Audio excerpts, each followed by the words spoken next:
Baik, kita masuk ya ke materi tentang teknik inferensi. Yang pertama perlu kita bahas tentu adalah rutenya, urutannya, langkah-langkahnya lah ya.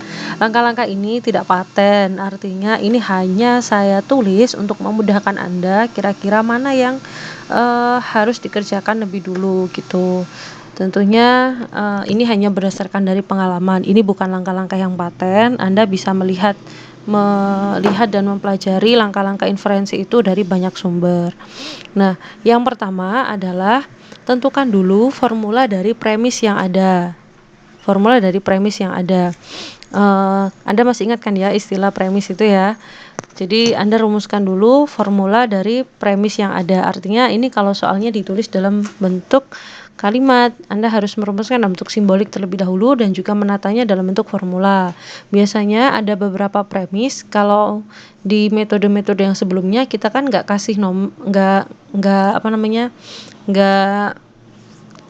harus menyusun ke bawah gitu ya. Ini nanti disusun ke bawah gitu. Kalau yang kemarin kan kita jajar ke samping. Nah, kalau ini nanti disusun ke bawah. Kemudian kita menentukan dulu metode yang digunakan kalau memang di soal tidak ditentukan. Tapi kalau memang di soal sudah ditentukan, gunakan bukti langsung atau gunakan bukti tak langsung, ya tinggal ikuti saja gitu ya. Nah, di sini ada catatannya, saya kasih merah. Kalau pada teknik inferensi dan Anda mau menggunakan bukti tak langsung, Anda hanya bisa menggunakan yang kontradiksi gitu.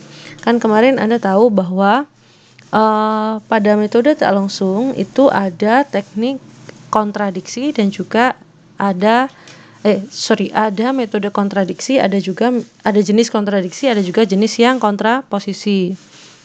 Nah, kalau di sini untuk teknik yang inferensi kita hanya bisa menggunakan metode jenis yang kontradiksi gitu. Kenapa? Nanti akan kita jelaskan setelah sudah melihat struktur lengkapnya.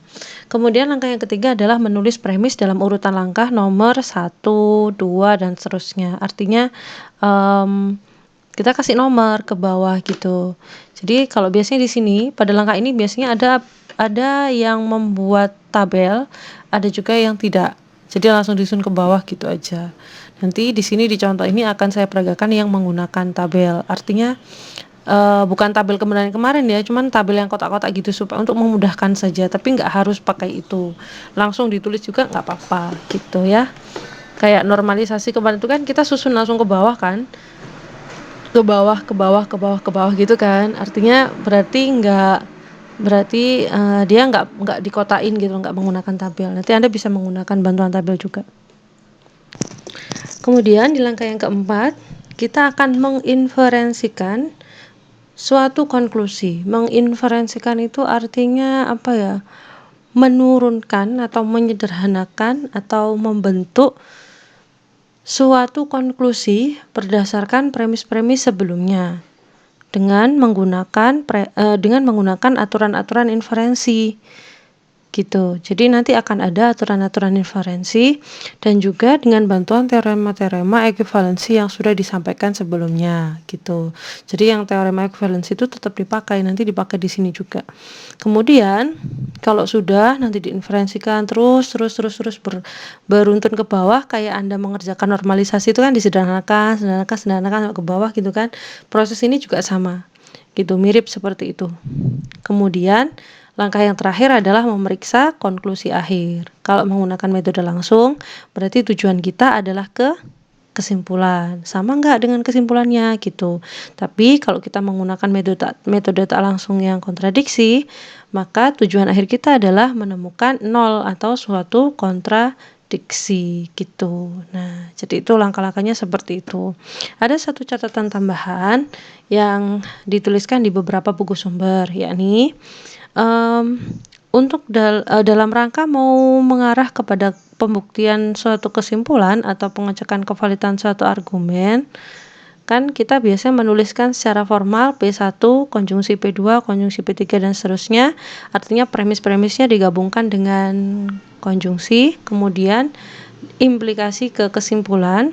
Maka PI atau premis yang nantinya akan diinferensikan itu bisa berupa suatu premis, jadi premis asli dari soalnya, Atau bisa juga berupa konsekuensi logis dari komposisi premis sebelumnya. Ini nggak pakai atau ini. Konsekuensi logis dari komposisi premis sebelumnya, nggak pakai atau. Maksudnya gimana Bu? Nanti kita peragakan setelah ini dicontoh ya. Kira-kira langkah-langkahnya seperti itu. Untuk lebih jelasnya, mari kita lihat contohnya. Oh ya, belum selesai. Kita kenalan dulu sama aturan inferensi. Nah, di antara aturan inferensi yang paling terkenal adalah 3 ini. Yang paling terkenal ya, bukan berarti hanya ada itu, tapi ini yang paling terkenal. Nah, barangkali ada yang sudah pernah melihat, ada juga yang belum pernah melihat. Kita kenalan dulu dengan 3 macam aturan inferensi yang cukup terkenal, yaitu modus ponens, modus tollens, dan silogisme hipotetis. Di sini ini maknanya begini. Kenapa di sini ada 2? Jadi yang ini adalah premis-premisnya. Berarti ini ada premis 1, premis 2. Kalau saya punya premis pertama itu P maka Q, dan premis kedua adalah P, maka kita bisa ambil konklusinya adalah Q. Jadi di sini ini sebenarnya kedudukannya P1, di sini kedudukannya P2, di sini adalah konklusi. Jadi garis ini memisahkan antara premis-premis dengan konklusi. Modus ponen ini adalah suatu aturan yang sudah terbukti benar, gitu kasarnya. Jadi kalau Anda menyusunnya nanti dalam bentuk pembuktian, entah dengan tabel kebenaran atau dengan normalisasi, kalau Anda cek ini akan bernilai benar. Dengan tabel kebenaran mestinya yang paling gampang. Misalkan ini P1, P2 ini kan dikonjungsikan, kemudian kesimpulan menuju ke kesimpulan itu kan dikasih tanda implikasi, kemudian ini C-nya gitu ya. Kalau Anda cek menggunakan tabel kebenaran, ini akan bernilai benar semua atau suatu tautologi. Nah, ini dinamakan suatu modus ponens. Jadi kalau Anda punya kalimat misalkan jika hari ini hujan maka tanah basah. Dulu kan seperti itu ya. Jika hari ini hujan maka tanah basah. Terus kemudian kenyataannya hari ini hujan. Berarti kesimpulannya adalah tanah basah gitu. Ini modus yang salah satu yang paling terkenal dan sudah sering dipakai ketika kita tes masuk perguruan tinggi. Biasanya kan masuk yang seperti ini silogisme ya. Modus ponens. Gitu ya. Nah, ini sudah terkenal ini modus ponens. Jadi kalau Anda punya suatu implikasi, misalkan ini P, ini Q, kemudian premis yang kedua itu sama dengan bagian depannya, ini kebetulan sini pakai P, maka kesimpulannya adalah bagian yang belakang, apapun hurufnya. Jadi modus ponen ini hanya polanya ya, bukan hurufnya yang paten, tapi polanya yang harus kita ikuti. Kalaupun di sini saya ganti dengan Q, maka R, kemudian yang di sini adalah Q, premis kedua Q, maka kesimpulannya adalah R. Jadi yang kita hafal polanya. Jadi P maka Q, kemudian premis kedua adalah bagian depan, maka kesimpulannya adalah bagian belakang. Gitu ya. Oke, selanjutnya kita kenalan dengan modus tollens. Sama, mirip ya, ini premis 1, ini premis 2, ini kesimpulan. Di sini kalau kita punya implikasi P maka Q, kemudian premis yang kedua adalah negasi Q atau negasi dari yang belakang, maka kesimpulannya adalah negasi yang depan. Negasi yang depan. Nggak boleh ketuker ya antara modus ponens sama tollens. Kalau modus tollens itu sininya adalah Q tapi pakai negasi dan kesimpulannya adalah negasi depan. Jika hari ini hujan, maka tanah basah.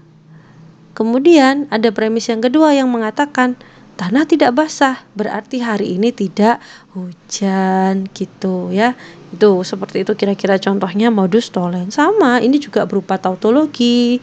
Sama dengan modus ponen tadi ya, tautologi ini juga tautologi. Jadi kalau dicek menggunakan tabel kebenaran hasilnya akan berupa tautologi. Tapi harus diingat ya caranya menyusun tabel kebenaran masih ingat ya, jadi antara premis dengan premis itu digabungkan dengan konjungsi ya. Ini yang baris pertama dengan kedua ini dikonjungsikan. Kemudian sini dipasang implikasi, baru kemudian kesimpulan. Itu dicek pakai tabel kebenaran. Maka hasilnya pasti berupa suatu tautologi. Gitu. Kemudian yang ketiga ada silogisme hipotetis atau ada juga yang menyebut silogisme hipotetik. Ada juga yang menyebut silogisme hipotesis, sama aja. Saya lebih senang menggunakan yang ini, silogisme hipotetis gitu ya. Silogisme hipotetis. Nih, di sini bentuknya adalah yang paling sering kita pakai. Mungkin Anda juga sudah sering ketemu ya. Jika P maka Q dan Q maka R, kesimpulannya adalah P maka R.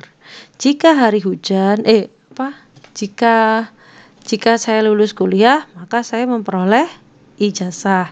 Jika saya lulus ujian, maka saya memperoleh ijazah. Jika saya memperoleh ijazah, maka saya bisa ikut wisuda. Artinya kesimpulannya, jika saya lulus kuliah, saya bisa ikut wisuda. Seperti itu ya. Ini artinya ada bentuk yang sama ini.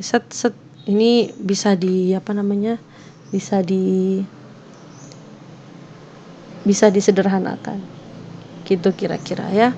Silogisme hipotetis. 3 ini sama ya, berupa tautologi juga sebenarnya. Ini set tautologi. Kenapa kok harus berupa tautologi? Karena ini sudah berupa aturan paten, sama dengan yang Anda cek di teorema ekuivalensi. Di sana semuanya sudah jelas bernilai benar, sudah jelas tautologi karena dia sudah dinyatakan sebagai suatu hukum. Makanya di sini ini dia sudah diberi nama sendiri, modus ponens, tollens, silogisme hipotetis gitu. Barangkali ada yang baru kenal, maka ini adalah 3 hukum tambahan yang cukup sering kita pakai. Lah, ini yang di bagian atas ini adalah kalau dia kita tuliskan dalam bentuk vertikal. Kalau ditulis dalam bentuk horizontal, jadinya yang kotak yang bawah ini. Nah, kayak gini. Kalau Anda mau mengecek apakah dia tautologi atau enggak, cek ininya. Nah, yang tadi saya omongin itu. Premis 1 dan premis 2 kemudian menuju ke kesimpulan. Premis 1, premis 2 digabungkan dengan konjungsi menuju ke kesimpulan. Premis 1, premis 2 menuju ke kesimpulan. Ini kalau ditulis secara mendatar gitu. Jadi ini pun kalau dimasukkan ke list teorema ekuivalensi kemarin ya sama, boleh, bisa juga gitu. Kenapa kok kemarin nggak ditulis sekalian, Bu? Nggak disatukan di sana, Bu? Karena belum perlu. Lah kan kemarin juga banyak, Bu, yang belum diperlukan. Iya, tapi itu mereka biasanya ditulis satu paket. Kalau yang ini memang biasanya baru muncul ketika Anda menggunakan aturan inferensi gitu. Tidak masalah. Semuanya kita pakai ya, semuanya kita gunakan, jadi semuanya tetap harus kita pelajari gitu. Kira-kira seperti itu ya. Oke. Masih ada lagi ternyata. Nah, aturan inferensi lainnya masih ada lagi. Nah, ini yang kemarin Anda sebenarnya sudah sempat ketemu dan sempat ada beberapa yang bertanya. Ada hukum namanya hukum adisi, ada hukum simplifikasi, ada juga hukum konjungsi, ada silogisme disjungtif, dan juga ada prinsip resolusi. Ini juga yang sering kepakai selain 3 yang tadi gitu. Nah, Anda sudah mengenal istilah simplifikasi kan di pertemuan yang sebelumnya. Nah, kita akan jelasin kembali di sini. Kenapa saya bilang nanti ketemu di aturan inferensi gitu, karena memang sebenarnya dia baru muncul di sini. Tapi saya kemarin iseng munculin di sebelah sana. Karena sebenarnya memang ya sama-sama berlaku. Boleh berlaku di teknik normalisasi, boleh juga berlaku di teknik inferensi gitu ya. Yang pertama ada hukum adisi, berasal dari kata addition, artinya penambahan. Kalau saya punya satu premis P saja, kemudian saya mau perlebar atau perluas premis ini, maka yang bisa kita pakai atau yang bisa kita lakukan adalah memperlebar P ini dengan menambahkan Q, tapi menggunakan operator disjungsi. Jadi suatu premis bisa diperlebar, ditambahkan dengan suatu premis yang entah munculnya dari mana, tapi tidak bisa menggunakan operator lain selain disjungsi. Kenapa, Bu, begitu? Karena dalam disjungsi itu dia akan bernilai benar kalau salah satu benar gitu. Nah, P di sini ini kan kedudukannya sebagai premis. Sesuatu yang kedudukannya ada di premis itu pasti dia nilainya dianggap benar, gitu. Sesuatu yang ada di premis itu sesuatu yang nilainya benar. Nah, ketika kita itu mau membentuk suatu kesimpulan, kan pasti kita juga harus membuat kesimpulan yang benar juga, gitu kan? Nggak boleh kan kita membuat kesimpulan yang salah. Dalam persidangan misalkan kalau Anda bayangin, dulu saya ngajarin ya, Anda bayangin premis-premis itu seperti fakta-fakta yang dikumpulkan oleh seorang pengacara. Kemudian dari fakta-fakta yang dibeberkan oleh pengacara itu, nantinya sang hakim akan membuat suatu kesimpulan. Nah, kesimpulan kan nggak boleh salah. Selain nggak boleh salah, kesimpulan ini juga harus diambil berdasarkan premis-premis yang sudah dipaparkan atau fakta-fakta yang sudah dipaparkan oleh si pengacara gitu kan, dan juga jaksa penuntut gitu, sehingga kesimpulan harus benar. Lah, di sini yang jelas terjamin benar adalah P saja karena dia ada di premis. Kalau kita mau membuat suatu kesimpulan yang tetap bernilai benar, maka yang terjamin adalah disjungsi. Kenapa? Karena dalam disjungsi itu salah satu aja bernilai benar, dia sudah pasti akan bernilai benar kan kesimpulannya. Definisinya disjungsi kan salah satu benar, dia sudah bernilai benar. Lah, kita kan menambahkan dengan unsur yang baru tuh. Si Ki ini kan kita datangkan entah dari mana. Kan kita nggak tahu Ki ini nilainya benar atau salah gitu kan. Tapi P dia sudah jelas benar. Kenapa? Karena dia statusnya adalah premis.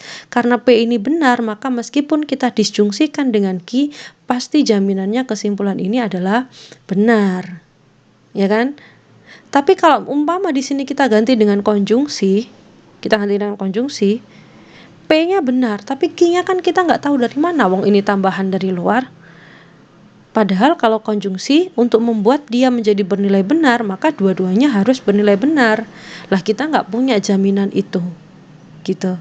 Sehingga yang terjamin jelas akan membuat kesimpulan ini bernilai benar hanyalah ketika kita pasang dengan hukum disjungsi gitu.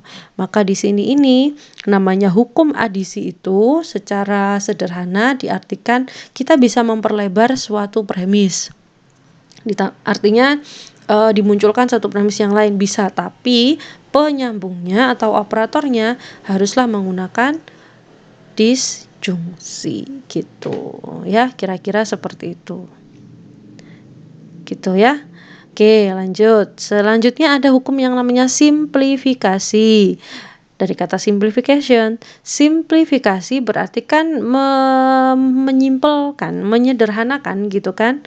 Nah, dalam hukum simplifikasi itu, premis yang kita miliki adalah suatu formula yang digabungkan dengan tanda konjungsi. Ini kemarin banyak yang tanya, Bu, kalau simplifikasi itu apa hanya bisa digunakan ketika dia itu konjungsi gitu, apa nggak bisa kalau dia disjungsi? Maka jawabannya adalah hanya konjungsi saja, tidak bisa disjungsi gitu, tidak bisa disjungsi. Dalam hukum simplifikasi, kalau saya punya P konjungsi Q, maka kita bisa mengambil salah satunya aja, P.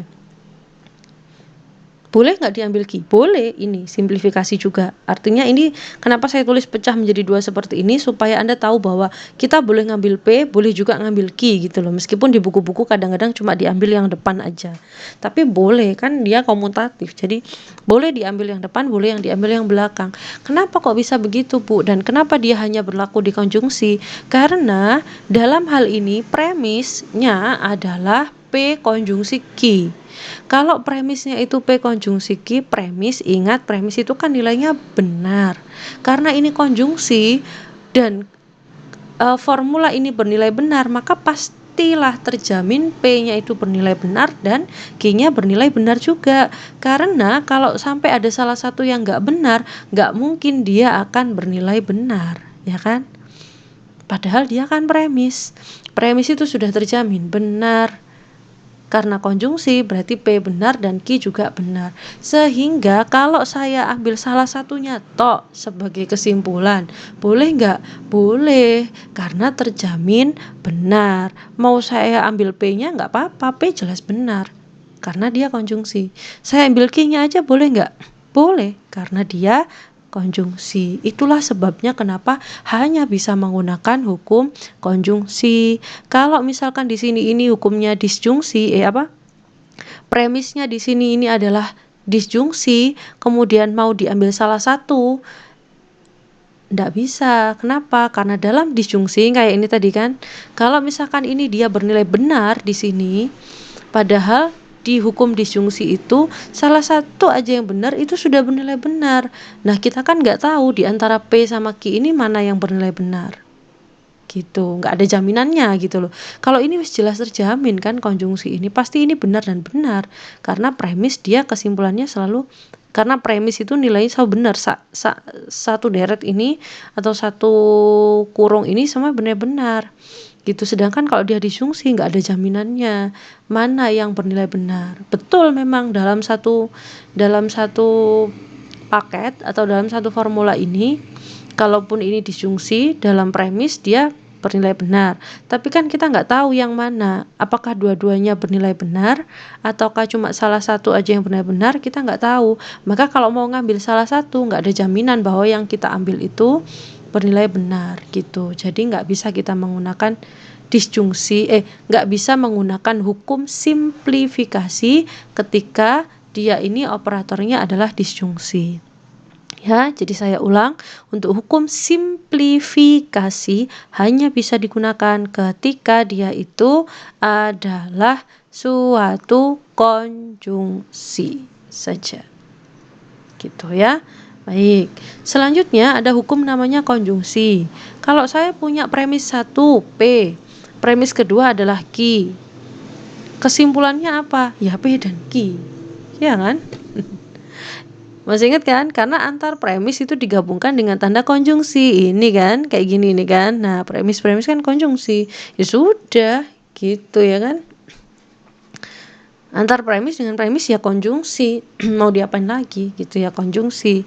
Karena hukumnya premis seperti itu. Ini kalau ditulis mendatar, kalau ditulis mendatar begini berarti P dan Q sendiri-sendiri ya. Terus implikasi dalam kurung P dan Q. Nanti kalau dicek pasti berupa tautologi.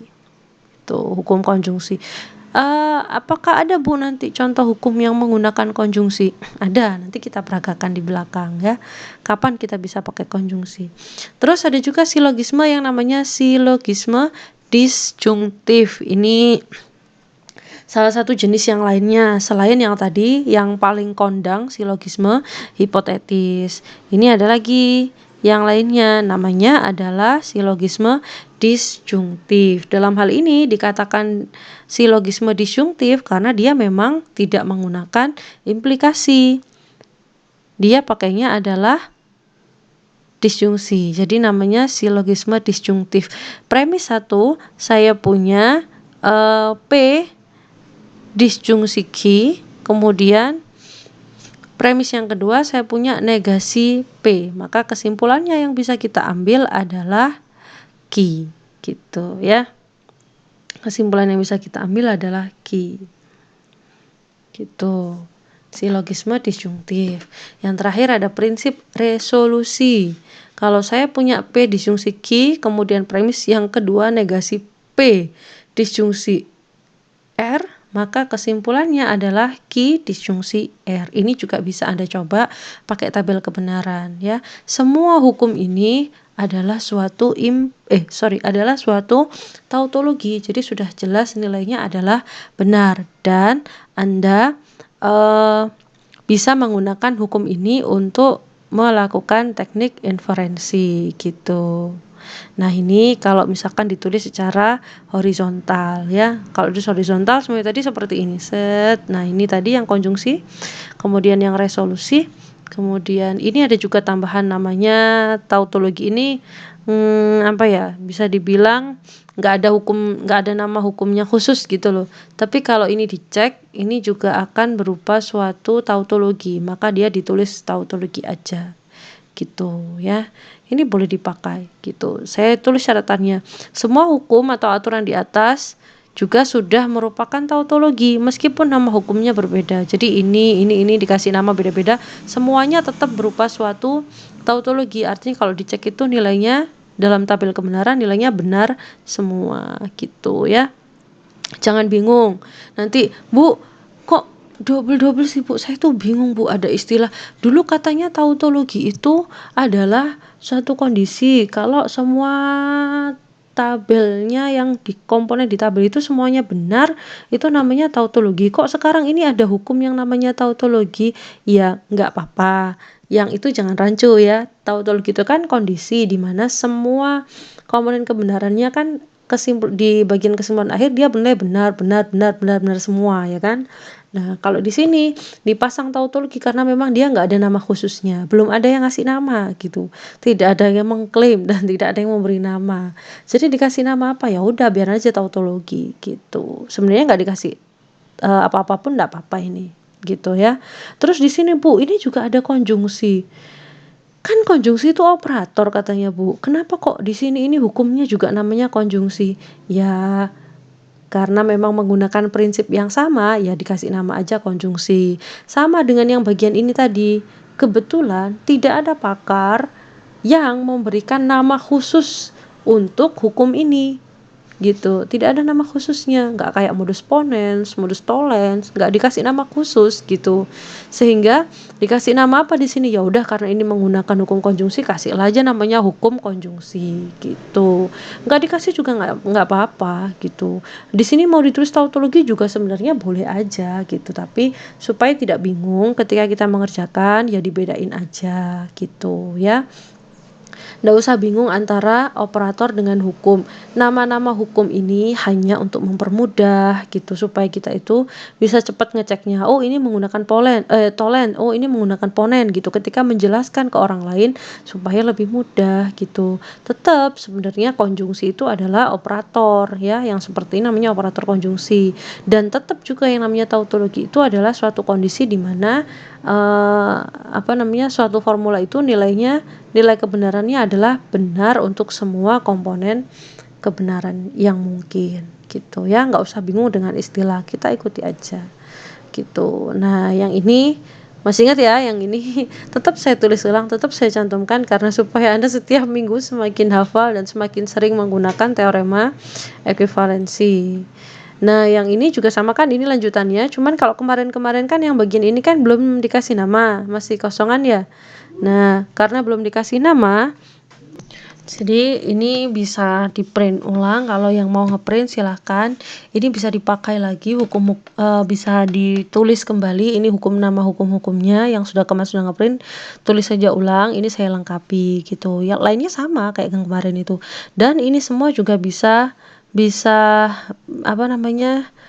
digunakan gitu. Ada reductio ad absurdum, ini juga bisa digunakan gitu ya. Digunakan untuk apa Bu? Ya nanti digunakan untuk mengubah-ubah bentuknya, sama kayak kita ketika proses ketika proses normalisasi itu gitu ya. Kira-kira seperti itu tuh ya. Jadi ini modelnya untuk mengerjakan teknik inferensi. Setelah ini kita masuk ke contoh-contoh, akan saya lanjutkan di video yang selanjutnya.